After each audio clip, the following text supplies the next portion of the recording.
അതിവേഗ റെയിൽപാത സംബന്ധിച്ച് സംസ്ഥാന സർക്കാരിൽ അവ്യക്തത. റെയിൽവേ ചുമതലയുള്ള മന്ത്രി എന്ന നിലയിൽ ഒരു ഫയലും വന്നിട്ടില്ലെന്ന് മന്ത്രി അബ്ദുറഹ്മാൻ. ഔദ്യോഗികമായി അത്തരത്തിലുള്ള അറിയിപ്പ് എൻ്റെ വകുപ്പിൽ വന്നിട്ടില്ല. റെയിൽവേയുടെ ചുമതല വഹിക്കുന്ന ഒരു മന്ത്രി എന്ന നിലയിൽ എൻ്റെ വകുപ്പിൽ അത്തരത്തിലൊരു ഫയൽ വന്നതായിട്ട് ഇന്നലെ ഞാൻ പരിശോധിച്ചു, കണ്ടിട്ടില്ല. ശബരി മൈസൂരു പാതകൾ പോലെ വാക്കിൽ തീരരുതെന്നും മന്ത്രി. ഭാരതപ്പുഴയ്ക്ക് കുറുകെ പാലം വരുന്നതിനെ പോലും എതിർത്ത ആളാണ് ശ്രീധരനെന്നും അബ്ദുറഹ്മാൻ.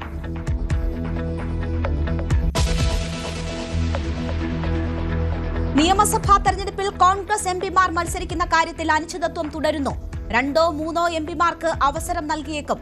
തിരുവനന്തപുരം മണ്ഡലത്തിൽ തീരമേഖലയിൽ നിന്നൊരാളെ സ്ഥാനാർത്ഥിയാക്കണമെന്ന ആവശ്യവുമായി ലത്തീൻ സഭ. TM ജേക്കബിന്റെ മകൾ അമ്പിളി ജേക്കബ് UDF സ്ഥാനാർത്ഥിയായേക്കും.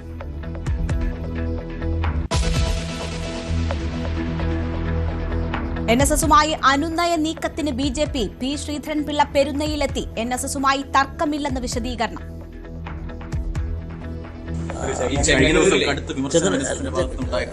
അല്ല, ഞാൻ അതിനെപ്പറ്റി ഒന്നും പറയാൻ ആഗ്രഹിക്കുന്നില്ല. NSS എന്നും ബ്ലെസ്സിങ്സ്, അതിൽ ഞങ്ങൾ പലർക്കും ബ്ലെസ്സിങ്സ് എൽക്കാലം തന്നിട്ടുള്ളവരാണ്.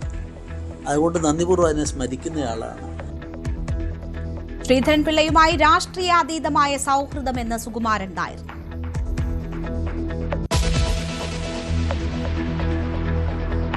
സംസ്ഥാനത്ത് സർക്കാർ വിരുദ്ധ വികാരമില്ലെന്ന് ആവർത്തിച്ച് CPM സംസ്ഥാന സെക്രട്ടറി. ഗൃഹസന്ദർശന പരിപാടിയിൽ ഇത് ബോധ്യപ്പെട്ടെന്ന് വിശദീകരണം. വിവാദ പരാമർശത്തിൽ സജി ചെറിയാനെ വിമർശിച്ച് G. സുധാകരനും പാലൊളി മുഹമ്മദ് കുട്ടി. സജി ചെറിയാനെ പറ്റി എനിക്ക് വേറൊന്നും പറയാനില്ല. അദ്ദേഹം എല്ലാ കാര്യങ്ങളും അദ്ദേഹം ശ്രദ്ധിച്ച് ചെയ്യണമെന്നുള്ളതാണ് പലരും പറയാം. അദ്ദേഹം അത് അംഗീകരിച്ചല്ലോ. അതൊക്കെ തെറ്റായ പ്രസ്താവനയാണ്. അതിനൊന്നും ഒരു അടിസ്ഥാനമില്ല. പ്രസ്താവനകൾ പാടില്ല എന്നുള്ളത് തന്നെയാണ്. അതെ.